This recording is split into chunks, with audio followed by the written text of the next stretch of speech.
when you are working out in the summer and you're not hitting your typical numbers, please don't panic. Your body is doing significantly more work. It is not that you have lost everything. Our body has different priorities when we are in the heat, and that is why it's such a perfect machine, because it can adjust priorities based on the environment that it's in. We have now split the job of the heart into two because you have to be cooled. Is it more important to provide oxygen to our muscles, or is it more important to cool the body down? Understand that your heart rate is increased because of the two jobs. The tidbit, I guess, that I want to give some of you who are thinking like, it's just too hard for me to work out during the summer. If you just push and make it through that 1 to 2 weeks, it's going to get easier. Hey guys, and welcome back to the Thick Thighs Save Lives podcast. And just go your own way. You can go your own way. This is our signature dance move when a song starts, by the way. Listen, I'm a big Fleetwood Mac fan, so I'm not even gonna try to deny it.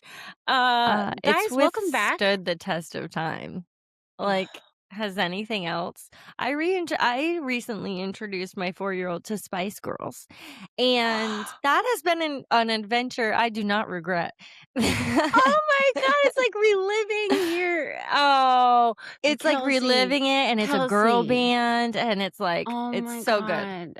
Do you remember, Kelsey, go hit play so we can we had choreographed dances. I don't remember. Was I posh? Maybe sporty? You don't remember? I don't know. It depended on who the group was. Because if there was a group where like I was the bossiest, then I could be who I wanted to be. Yeah. But if I was in a group where somebody else was the boss and I was like second in charge, then I just had to take who I could take. That's like, well, you're scary. Yes. I thought she was like the coolest. I know, but I'm saying like I would want to be scary. Yeah. Okay. That because I had they always wanted your to make number me, one. Yeah. Yeah. Okay. Got it. Yeah. I always wanted to be scary, but sometimes I never wanted. You wanted to be baby. I never wasn't baby. Oh my God. Doesn't matter what friend group I was in. I think it just like matched that really well. I would like, as a child, I was very blonde. So I think they like, just said like this just, makes like, sense. Yeah, I think I was just kind of like a shoo-in for that one. But I feel I think I matched scary really well. You're just, I think you did like too. A crazy psycho. Go be scary. All right. A lot of energy. Honestly, though, for all of my millennial listeners, which Spice Girl were you? Because I feel like we all were a Spice Girl. I really feel like I can remember distinctly who was Scary Spice in my group. Her name was Taylor. And Sporty Taylor, Spice was Amanda. Like, it was very specific of like who these people were. And I remember now in my 30s what friends when I was 8 was what Spice Girls they were. What a time. Tell me, guys, which Spice Girl were you or would you have been? Because I think this is going to be a fun game for us to play. And I will tell you, reliving this, top notch. If you have not done this with your kids yet, put on Spice Girls and just run it back. Go for it. We're also doing Shania Twain. Ooh. I feel like that's important. We watched a music video of hers. Music videos are different in that day, so it has a different pace. She was like, what? But I was like, you gotta know, Shania. Let's go, girls. Let's go, girl. Oh, she runs with it. She goes, man, I feel like a woman. And it has like facial expressions with it. It's sassy. I love that for her. It's a great journey. Yes. I love introducing music to children for the first time that you once loved. Let us know what Spice Girl, Kelsey baby, Rachel scary but really wanted to be posh but was way too extra. I just wanted while to the be soccer like is going on, I keep unbothered. saying like, Victoria Beckham's husband because everyone's like, "David Beckham." I'm like, "Oh, Victoria's husband?" Yeah. I feel like that Posh's fits. husband, Yeah. David. She was just so unbothered, and that's everything that I wanted to be, and she was just so cool and, like, everything is just not even, and I was like, "That's who I wanna be, but I can't because 'cause I'm just too extra." Um, alright, so you guys, we have a super, super cool episode for you today. I think this is not only timely, but it's got a bunch of knowledge bombs that I was like, "Hey, I didn't know that about that." And also I feel a little justified because does anybody else all of a sudden start you hit the summer, you're doing your normal routine, your workouts are all of a sudden in the complete garbage can and you're like, "Well, I've lost everything. I've lost all of my fitness." For some So reason. so here's what I think happens in the summer, and I think it's exasperated by this because we do typically have a little change in schedules in the summer or maybe like eat a little bit different. And even though these are not honestly like massive changes, they feel substantial. And that's where we kind of go like, I have lost my fitness. It's probably my 4th of July hot dogs. Or It was like that hot. I shouldn't have had 2 hot dogs. I should have had 1. Now I'm running a 13-minute mile. This is great. 100%. And I feel like this is an experience that's very real. And we all kind of sit with it quietly and just be like, well, I've lost my fitness because of it. And then we look at some like small pinpointed things that we can look at that have happened in the summer that are very real, but have not had as much of an impact on your fitness as you're giving it credit for. And honestly, if we look at the rest of the year holistically and we think about times like holidays, Christmas, New Year's, all of these other times where we also have disruptions in our workouts or in our nutrition. And we think, like, oh, has it all gone down the tube then? I haven't really felt that big of a change there as I do in the summer. I just want you to know we're going to give you some knowledge bombs that just even the playing field a little bit, that it may not have been the fact that you had 7 margaritas. I mean, that could have contributed. 'Cause when I'm looking at putting this together, I'm like, okay, the ways that the heat affects your body, physiologically and something, something. And then I'm like, but those margaritas, though. I Margarita. mean, we can't The just sun gets a ignore the shining. margaritas. My body The just goes, "Give me a margarita." Was all the lobster rolls, the margaritas, I don't know, but we are going to give you some idea of what is actually happening physiologically in your body when you are working out in warmer conditions, especially for my people battling the humidity. Different game, okay? Different game. So, when you are working out in the summer and you're not hitting your typical numbers, whether that be your lifts are in the trash can, if you are running and your times are in the trash can, even if you are a tracker type of gal and you are noticing that your heart rate is significantly higher than it would normally be during physical exercise, please don't panic. Please don't feel that you've lost something and that you have a bunch of making up to do. Um, Probably next time 6 margaritas, Just but that one. it was that Save one that that put one. it It's right over. always that one that puts you Damn over it. the edge. One more. I'm just gonna have one more. So, yeah, those things are absolutely real and the schedule change is absolutely real, but I do wanna also mention the fact that your body physiologically is doing significantly more work when you are working out in warmer conditions, and we gotta recognize that, and we gotta give it the clout that it deserves because it is not that you have lost everything and that you need to punish yourself in numerous ways to try to get your mile time back because we are also going to talk about the fact that that is going to happen naturally because your body is an amazing machine. So let's kind of get Incredible. going on what Can I is the just say this science? happened to me recently? Oh my this is why I made this episode, So because this I went to do a workout and I was like, "Oh my god." what's happened?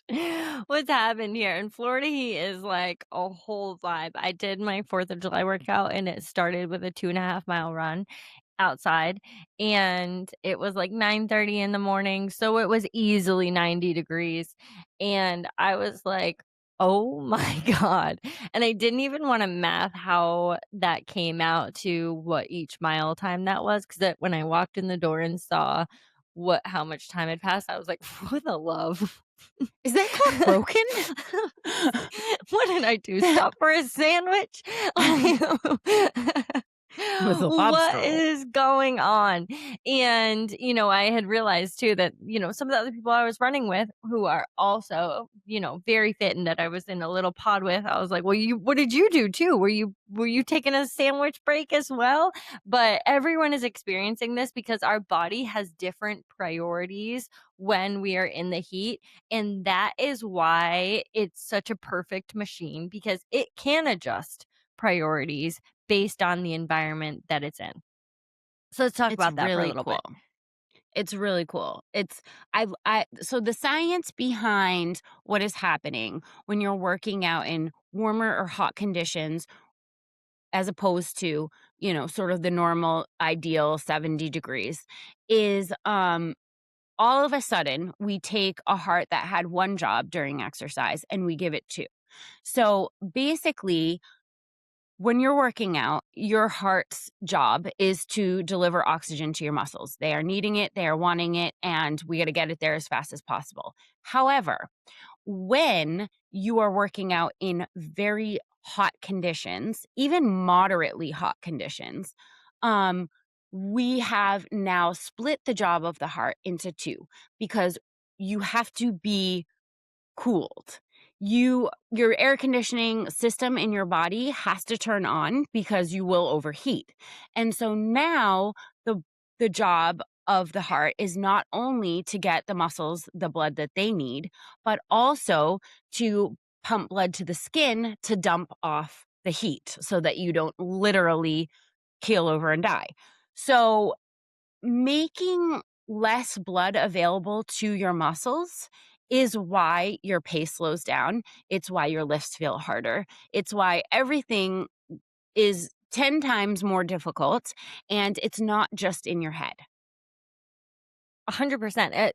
If typically 100% of that energy was going towards pumping blood to your muscles, now it's only doing about 70% because we need to dump out all of that heat. We need to maintain a cooler body so that you again don't overheat. And then you're on the side of the road not finishing your mile time at all because the system has overheated. So when you start to split out those jobs, they essentially have started to compete against each other and decide what's more important in that moment. Is it more important to provide oxygen to our muscles or is it more important to cool the body down? And that is going to depend on the day and your body temperature in that moment and the type of workout that you're doing. So there's all these type of variables, but essentially like you're looking at, during the winter or where you're more comfortable, you being able to get a ton of blood to those muscles, ton of oxygen to those muscles and their performance is better because they're getting all the attention. But during those other months where we're saying like, we're gonna need to pull away from that to maintain your cooling system, like, oh, okay, well, you're not gonna get all of that increased performance. But guess what? That doesn't mean that decrease in performance that you're seeing is now the new standard of your fitness, of your lifts, of, your measurement in that time that you're seeing that decrease in performance. That's not your new standard. It's so funny how we talk about fitness because like it's either here or it's gone, right? Like there's no in between. Like she's either in the house or she has left in I Africa. have it. Like, I've lost it. It'll never come back. yeah. Like, really, that's how we talk about fitness when it's a really, like, sliding scale, and it's never like, here or not here. It's really just on a sliding scale, and those moments where we're kind of showcasing some of that fitness are also on a sliding scale and don't necessarily have a major indicator for where your body's performance is right now. Good call on that. Good call. And I also just want to, sort of calm people who might be worried, heart rate trackers who might be worried about their numbers, being I know a lot of people receive data like on a daily or weekly basis on like where their base heart rate is. And when you see a big significant jump, it's a little scary for sure. And I'm not saying that that's something that you should ignore. However, if you are working out or physically active in hotter conditions, understand that your heart rate is increased because of the two jobs. Your heart is working harder, but that is A, normal, and B, not something that I would necessarily stress about in It's not regards you're to losing. You're not losing it. You're not losing fitness just because you see that higher heart rate. You're not like, "Oh my god, this is where I'm running now." And I think that that's one of the main things when we see these differences is just to lower the panic and to not just make the assumption that, like, this is where you are now.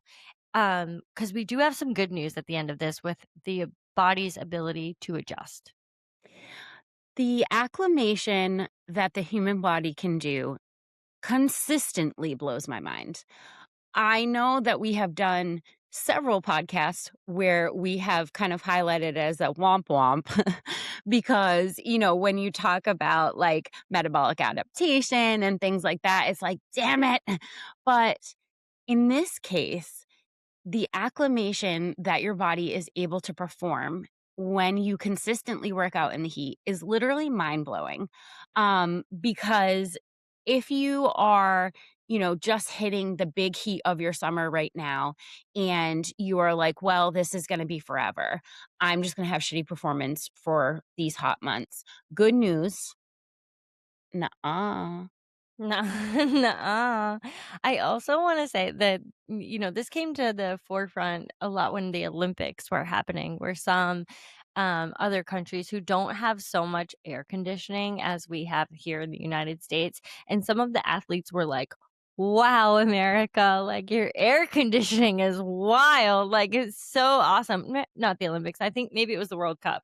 It just World feels like Cup, the yeah. World Cup has been going on Well, for it so long. happened I know. Um Well, it happened the opposite way because the Olympics the most recent Summer Olympics was not in the United States, and a lot of athletes in the US were having a lot of trouble acclimating to the fact that their hotel conditions did not have AC. Exactly, because your body starts to adapt. So here's where that adaptation comes in, where we're talking about some of those athletes who were performing really well under, hot conditions because they're used to it. And I know that we just kind of like say that really loosely in a way of like that kind of comes to a sense of like morality, not even necessarily morality, but like grit and like the ability to work through hot conditions or uncomfortable conditions. Like how uncomfortable can you be? But it's actually not that. It's a physiological body adaptation. It's not just like, well, hey, get used to Walk the in. heat brain. Like, I feel like we do that with so much as like, well, they just have more grit and they're just no, their body has adapted. So 1 to 2 weeks of heat exposed workouts or intensity training within, a hotter climate, your body will begin to adjust, which is the good news for some of us who are thinking about just, every day we're in, it's getting hotter and we're like, wow, is this forever? Things are feeling really hard. And the answer is it's not forever. Hopefully the planet cools down, but it's not it's not forever, and your body will adapt, and it won't feel quite as difficult. So, you already know we make the best workout gear, but one of our best products, our highest rated product on our website, is actually our collagen. If you have not heard about Glow Up by CVG, you are missing out. There is almost 700 five-star reviews on this product because it is such an amazing supplement. Actually, looking at it today, there are only 2 one stars that were meant to be 5 stars. They love the product, they hit the wrong amount of stars.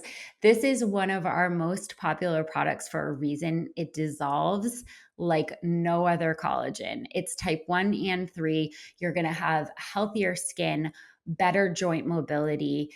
Everything about this collagen makes it easy to put into your daily routine. So if you haven't tried Glow Up, get on cvg.com and make sure to add it to cart today. It's our best product.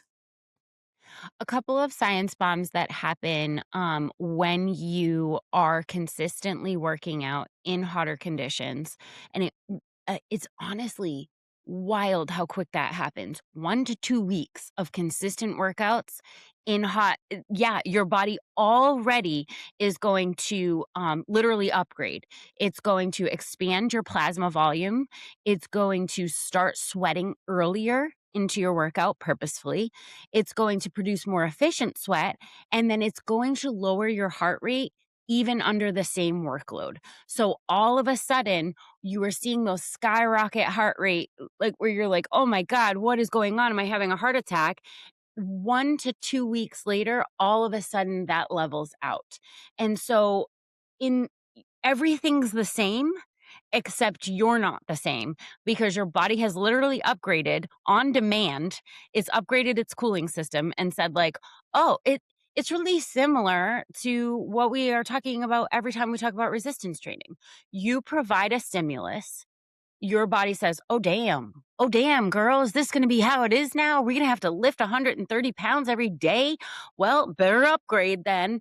And it continuously upgrades to make sure that it is adapting to the stimuluses that you are providing, and that includes heat, which is really cool. The you know what the my favorite, I mean, those are all very cool, but my favorite part of that is more efficient sweat. And that just like it just kind of like for some of us who are like, "Well, I don't wanna sweat more." You are sweating more efficiently to more efficiently cool your body down. That's the opposite of what your air conditioning is doing throughout the summer. And what the tidbit, I guess, that I wanna give some of you who are thinking like, "It's just too hard for me to work out during the summer." If you just push and make it through that 1 to 2 weeks, it's gonna get easier. And that's where I think it becomes one of those where like this information is imperative for you, because thinking about, hearing some of these knowledge bombs and thinking about what your body is doing, I think is important. Number one, on a psychological level, because we need to be friends with our bodies and understand the cool things that it's doing to keep us alive and keep us strong and healthy and functioning efficiently. It's doing so many amazing things. So the fact that we are at war with our bodies on a societal standpoint is just, it ain't cool, because It it's ain't doing cool. all of these cool things. And the more we talk about how advanced this system is that we're working with, the more we can have a mutual respect and understanding for that. So I think on a psychological level, that's super important. Secondary, I think it's super important to understand that if we work through this just adjustment that our body is making, we will come out the other side feeling a lot better. You won't feel like you've given up on your summer workouts. You won't feel like you just lost all of your fitness because it was just too hot and I just couldn't do it, and it just like it ran out the door as a priority. And then I see you, getting ready for January 1st being like, we have to restart this thing again. No, there are no points in this overall, like, when we look at the year from a bird's eye view, that we just say, like, you know what, it's just too hot during the summer. I have to stop working out. Hang in there through these 1 to 2 weeks while we adapt, and it will get easier for you. I love that. And it's okay, it's uncomfortable because it will get more comfortable. Um, as everything is at first that is worth it. But I want to talk about the humidity for a second because I thought for me, when I was doing the research and looking into this topic, I guess I didn't understand what the purpose of sweat was. I I guess I just didn't know because what people often say like, "Oh, it's not the heat, it's the humidity." Mm. That's like a classic, I don't know, is that just New England? They love No, that it saying. definitely is. We first have to talk about the Isley used weather. to really hit the humidity so hard coming from the Midwest and being like, "The humidity here." Okay. See, I only try, like, it's again, I'm Yeah. an East Coaster, so, like, I don't really know any other kind of conditions, but For a I do sustainable know period of time, yeah. for a sustainable period of time, but I do know that, what I learned about the way that your body sweats and why humidity is so much more difficult, um, when it comes to cooling down your body was very shocking to me. So, did you know, you guys, that sweat is supposed to go on your skin on the surface and then evaporate in the air and then cool your skin and then essentially cool your body temperature? That's the purpose of the sweat. It doesn't work if it doesn't evaporate. So, like, why humidity is such a killer is not because, the people in Massachusetts said it was. It is actually because the sweat isn't doing its job because there's so much humidity in the air. The sweat never dries on your body, so it's like when you're w if a drop of sweat drips off your nose, it's literally wasted sweat, which I did not know that. When it stays on your body and dries, it's doing its job. When it's just dripping off constantly because the air around it is not dry enough to actually cool it, it's completely wasted. And that is why you are not cooling at an efficient level as you would in a drier climate. It's the humidity, bro. I didn't know It's that. the humidity. Damn. And why it's so important for us to stay hydrated during these particularly humid months or just during, hot months because we need to have the ability to cool our bodies down. And I think in these moments where we can see our cooling system working so closely with our skin, our largest organ, of course it is. But how that works together to actually cool down your body is one of those where you're just like, I know this was happening, but now I can see it. And I know that it's really important for me to stay hydrated, which we are going to talk about the most efficient ways to do that during this podcast as well. One thing I As I want have my to water here. Go, girl. One thing I wanna do before we talk about hydration, because, like, that's, like, a super important part of this whole entire discussion, and I know that the amount of electrolyte drinks and stuff out there is so confusing, and the marketing is so cuckoo crazy, so I wanna let everybody know we are absolutely gonna hit that. But before we do, I just wanna talk to my people who, get a sick stomach when they work out in the heat because, like, It's real. oh, I've ha it I've encountered so many people who have this on varying levels. There are people who literally cannot do it, they will throw up. And then there are people who, like, I noticed this about myself. When I work out in the heat, it is a complete appetite suppressant, and I didn't understand why. I can't eat 4 hours after I work out in the heat because I just feel like that sounds disgusting right now. Food sounds disgusting. I can't even do, like, a post-workout protein, because it's just, like, nothing can go in there, and I never understood why. So I wanna talk to people who might have, some nausea or some stomach issues when you are working out in the heat. It is absolutely real, and the reason for it is that, you are having a blood flow redistribution problem because when you work out in heat and you're doing hard exercise, you need the blood to go to your muscles and to go to your skin. Now, when you are not working out in the heat, it's just going to your muscles and there's more being distributed into other systems of your body. But when it gets split into the skin to cool and the muscles to work, all of a sudden your digestive system becomes last in line. So it's getting almost no, like, active blood flow. So all of your digestion is going to slow way down. And for a lot of people, that means like, okay, if you just ate, you're going to get nauseous because it's not moving through anymore. If you didn't just eat, you're not going to want to eat because all of that digestion is just like slowed or stopped because your body's doing something more important. So, with that knowledge, I kind of want you guys to think about what that looks like during your workouts because a lot of people have said as well when I just, brought up water is that like water will make them nauseous and having sips of even just sips of water is going to make them nauseous or throw up. And it's kind of this catch 22 because you're like I know I'm sweating, I know I need to hydrate, but this is making me nauseous.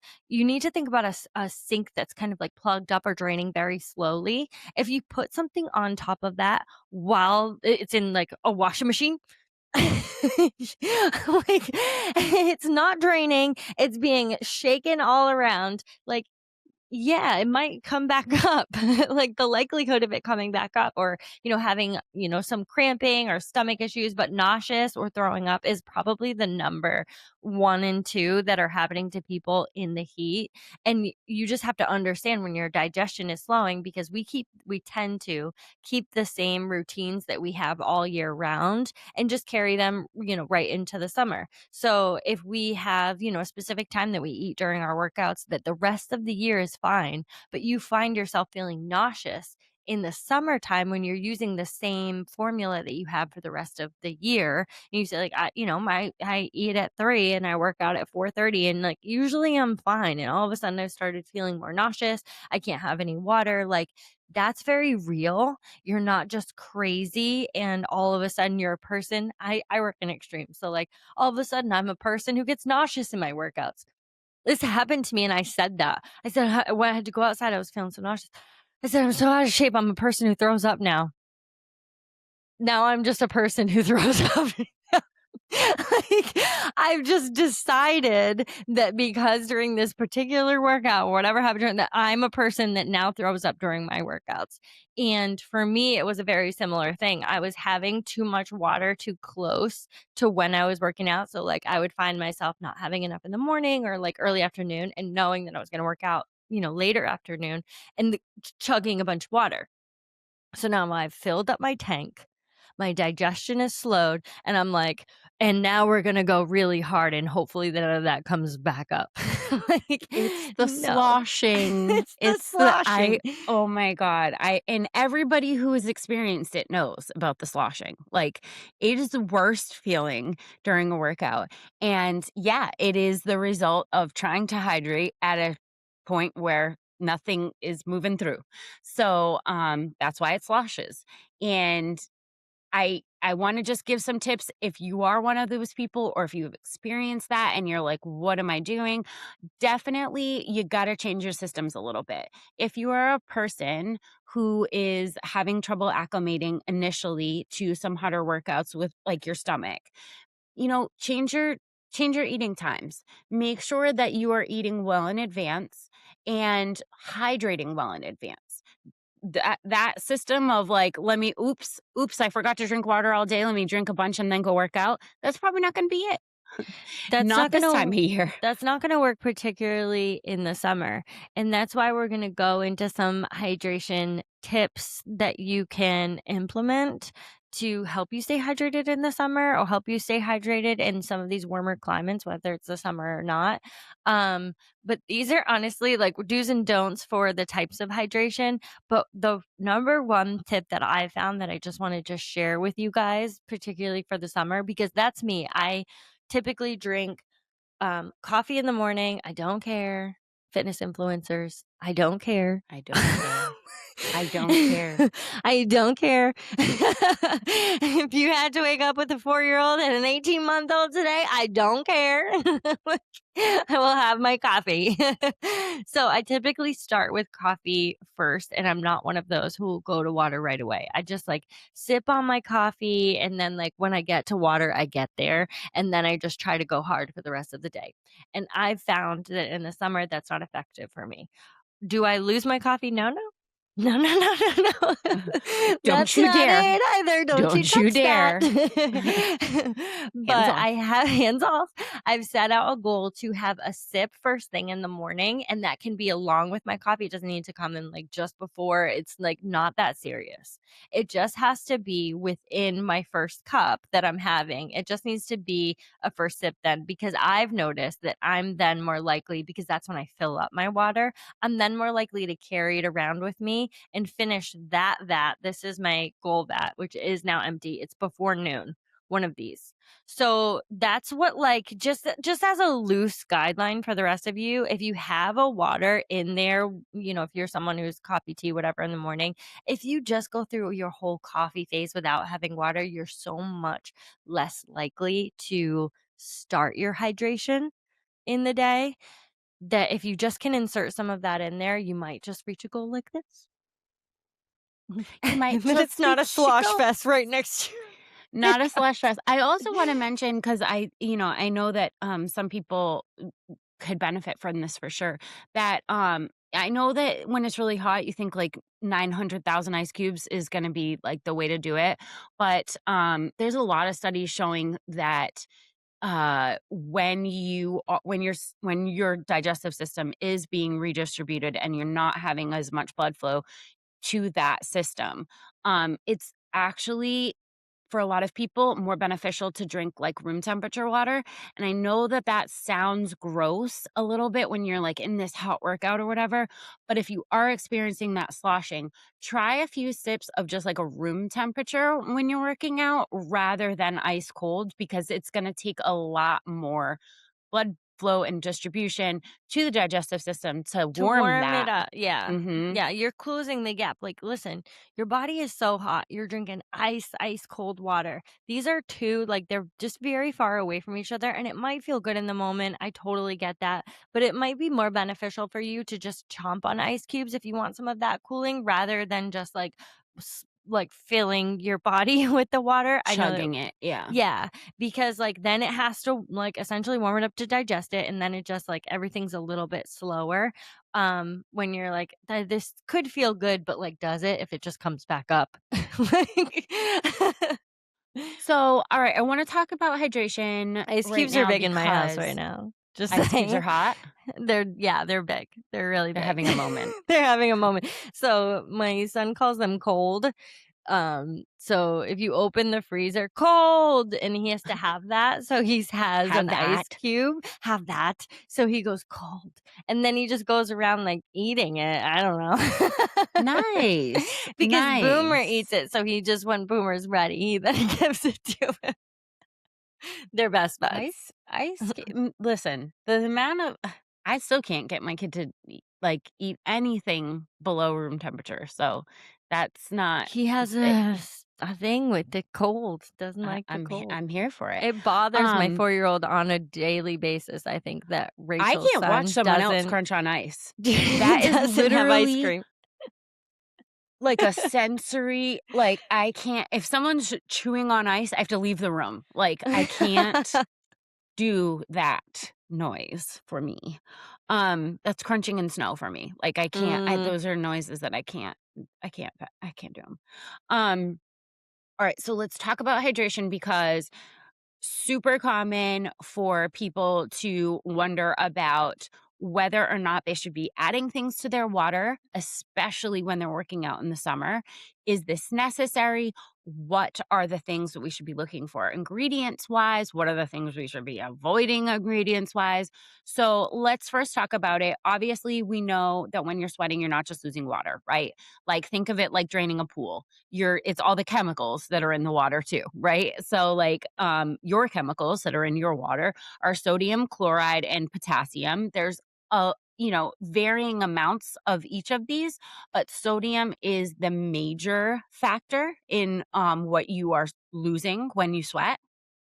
So, you know, I don't want to oversell the electrolytes or any kind of supplementation, because most people, if you're working out under an hour, even if it's really quite warm out, like in the 80s, mid 80s, If you're working out under an hour, you probably aren't gonna need anything more than water. If you're a heavy sweater and you know this about yourself, different story, but we're really only And it getting matters under those into conditions too. Are you going into an yeah. air-conditioned gym? Or are you going to a gym with the windows open or that doesn't have air conditioning? Or are you inside, outside, that kind of a thing? Like, we're not just gauging your body temperature by the walk into an air-conditioned gym.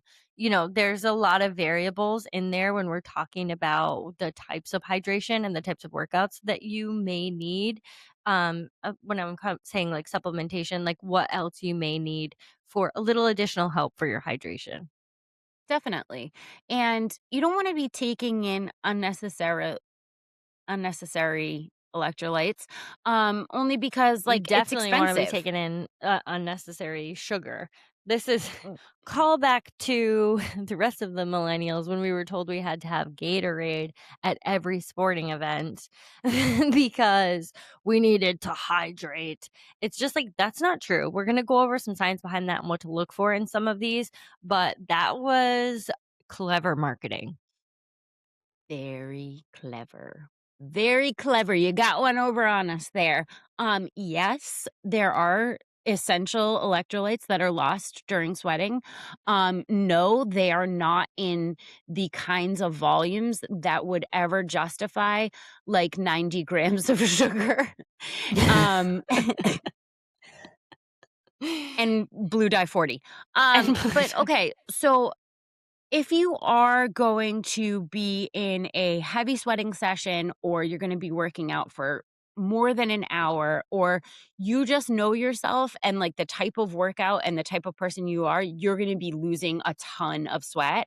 Um the best time for an electrolyte drink is usually before because that is going to help your performance and your overall sweating when you're in the workout. So I really like 1 to 2 hours before. If you can throw in, if you know where you're going to have a crazy hard session, throw in like an electrolyte drink and then kind of top off the tank because as we know drinking during isn't going to have the same effect in if you're especially if you're a slosher.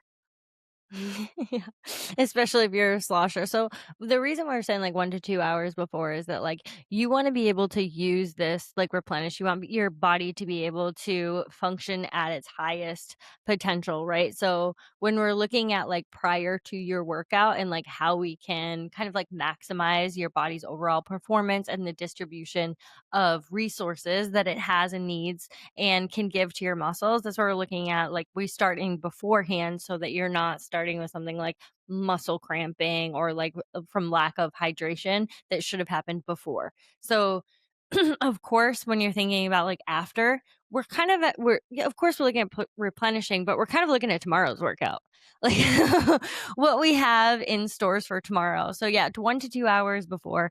And what does that look like as far as electrolytes go, or like what types of things to prioritize? Hey, you. Thanks for getting in touch with the Thick Thighs Save Lives podcast. We love your questions and adore hearing from you. Leave us a hello, A burning question, feedback. or anything else you want to share with us on the podcast. We will play your message live on air if we can. Thanks for being an amazing friend. Stay safe and moving. So the primary thing you're losing is sodium. So when you're seeing these drinks with all of the like I've literally seen electrolyte drinks now with adaptins. We've got mushrooms in there. We've got like there's Mushrooms just are I having a mean moment.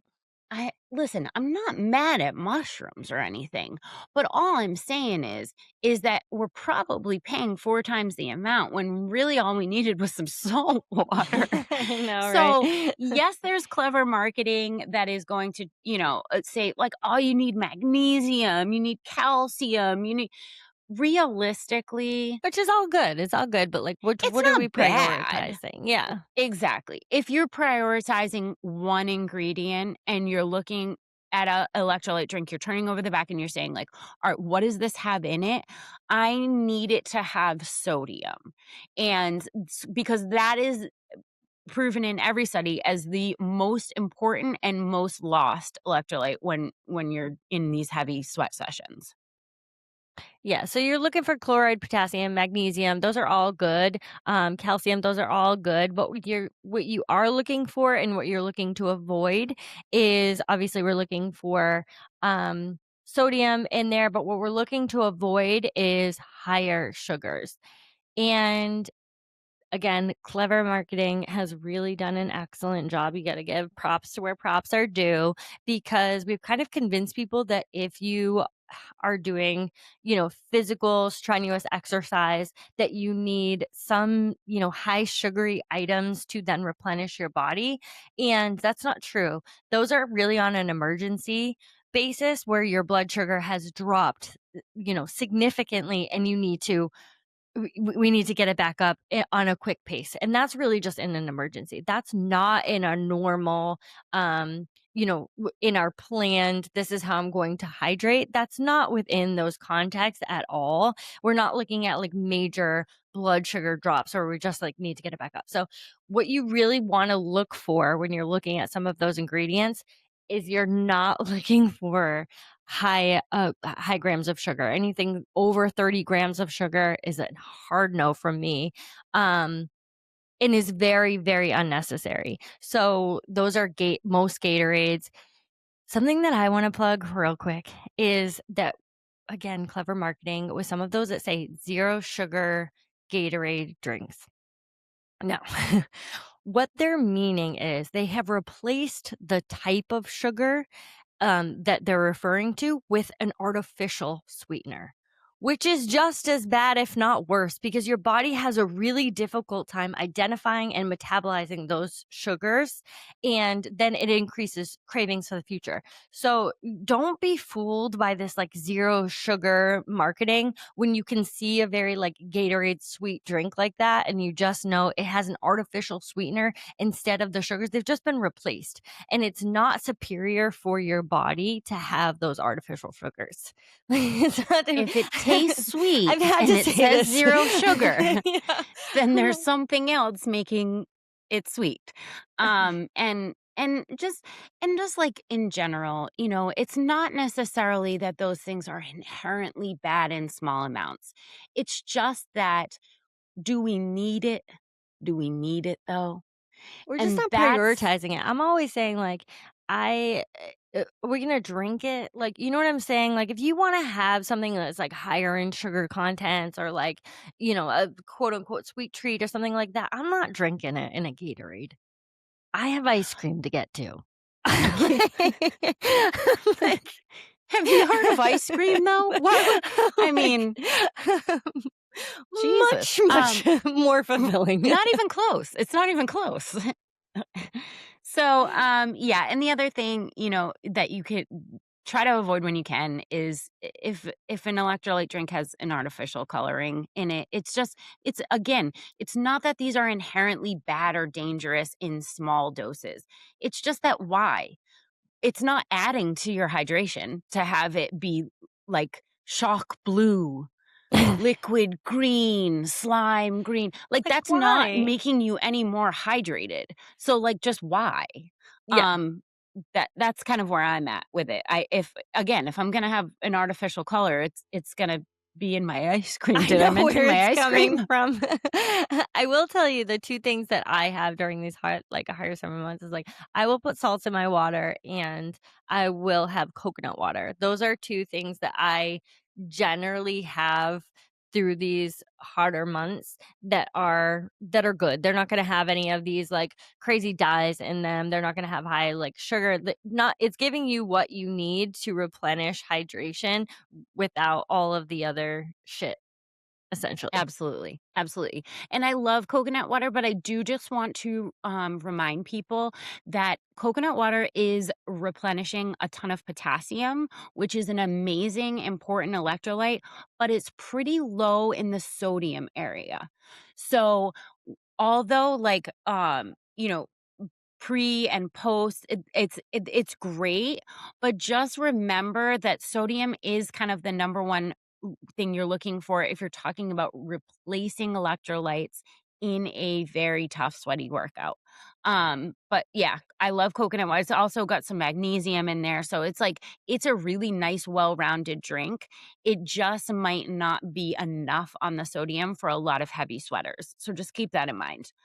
Um, and lastly, there was a study, a really, like, cool study that just came out on a supplement that they are looking at, being able to help you exercise in hot conditions more effectively, and that's taurine.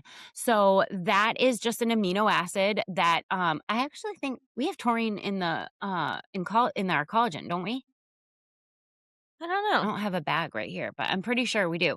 But basically this is a small study, it needs to be repeated. So it's like, it's in its infancy, but what they're looking at is that taurine actually improves in this study the heat tolerance of athletes tested, the performance, and the physiological strain that they experienced, all showing improvements with this amino.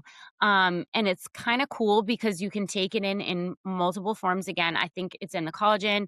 There's definitely protein powders that have taurine. But it's a cool thing to Something to look look out at. for. Yeah, I mean, Mhm. again, it's in the this beginning stages. So like don't hang your hat on it. Does everyone need to go out and buy it? Absolutely not. No. There are way more important factors like did you get a good night of sleep? That would be like, you know what I mean? Like that I gotta taurine's like the tell you guys, 5%. I got a giant bed, and my life has never improved You more. won't stop talking about this bed. It's like I I can't. know, I Every time I talk know. to you, it's I like, love it so much. have you heard of my bed?" I was like, "Yeah, I I know." tell strangers. Oh my god. I tell there is very little things I can say like, "Oh my god, this has really impacted my life in a better way," and my bed is one of them. It's so big. Yeah, don't cut the grass when the house is on fire, people. There's no amount of taurine that is going to offset a A good night's get sleep. yourself a big bed, A okay? big You're bed, going to need plenty, a you big can one. spread around. I mean, it's wide, it's not long, it's not the California King. We don't need more length. We need more width. Well, short people, Oh, said yeah. short people everywhere, but, you know. Um, It's all true. right, and lastly, I wanna bust a myth because I do think that this is really important. If you are feeling like, "Oh my god, I'm totally getting wrecked during these sessions. I'm literally dripping sweat in my summer workouts, and so that means I'm absolutely killing it."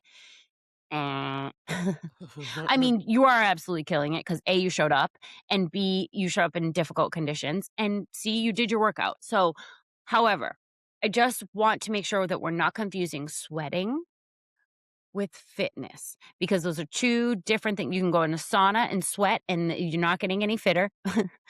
Um, heat exhaustion is real. How does this live So on? I know. How does this myth live on? It just is like there was one saying I think that just really took this to the next level, that it was like sweat is your fat crying. And I don't know, that may have been 70s, 80s, I don't know, but it has really withstood the test of time because you can talk to people now, 2026, and they equate sweating to fat loss. And there is absolutely no correlation between the amount of sweat that you're outputting and the amount of fat that you're burning. That's not, those two things are not together. That's like being Never like were. increase in ice cream Never were. sales or like lead to shark attacks. Like these are not together. Look how mad I'm um getting. Look how mad. she's mad, she's getting so mad. So I'm these so things mad. don't happen together. So when it comes to, the jackets and I have someone, I Jim who's doing the jackets to increase the Sweet, sweating sweet and sweat. things like that. Yeah, those Yep. things where you're just looking to dehydrate your body in an attempt to maybe show more like muscles or show abs more, like that's very temporary. That's not actually working for any type of fat loss that sits over these muscles. So that just let's just have that die here, because the more you sweat doesn't mean you had a better workout. It's just your body's cooling system. But I do want to say on the other side of that, when we're thinking of sweat, like I can't believe I'm sweating again like this. This is not bad. let's get these pores open. Let's clear some things out. You know what I mean? Like, it's better than, There are you know, toxins being released. there's toxins being released. All of this is good stuff. It's no It's no good stuff. correlation to fat, but like it's No. all good stuff with, your body doing exactly what it's made to do. So, hot summer workouts are going to be more demanding on you, but that does not mean you lost any fitness. Your heart rate might increase, but that does not mean you have lost any of your endurance. What we need to do is just set the expectation and allow our body to adapt the most it possibly can. People in my humid climates, I understand your sweat isn't doing what it's supposed to be doing as much as it should be, but I'm still blown away by that. It's it's there to evaporate. I don't I wow. Um, but what you're gonna do is you're going to make sure that you're cooling yourself off gradually during your workouts. You're rehydrating, you're prioritizing sodium when if you're gonna consider an electrolyte drink. And literally, guys, the only thing that I would change necessarily is make sure that your recovery is on point. Because think of the heat as an additional stressor, right? We're already putting our body under stress to make it adapt to be fitter, stronger, faster, more awesome. Great. But it's now also having to adjust to the heat. So please treat that as the stressor that it is and recover in like on 10. Get a good night's sleep. Make sure that you're rehydrating throughout the next day, especially, right? Like, these are things that make sure your nutrition's on point. These are things that are going to help you to adapt faster because there is that additional stressor in the summer. 100%. So hopefully you guys enjoyed this episode and will help you through your summer workouts. If you want to hear more episodes from us, which we know you do, click it. Click it here. Is it right here? Is it right here? I'm going to get it right one of these times. Because we have a ton of great episodes. We have a ton of great guests. And we've been doing this for a very long time, but we're just your friends here to help you sift through all of the bullshit noise on the internet when it comes to health and fitness to help you live your best, happiest, healthy life. So tune in next week, but you can also listen to more from us here. Okay, guys, we love you. See you next week.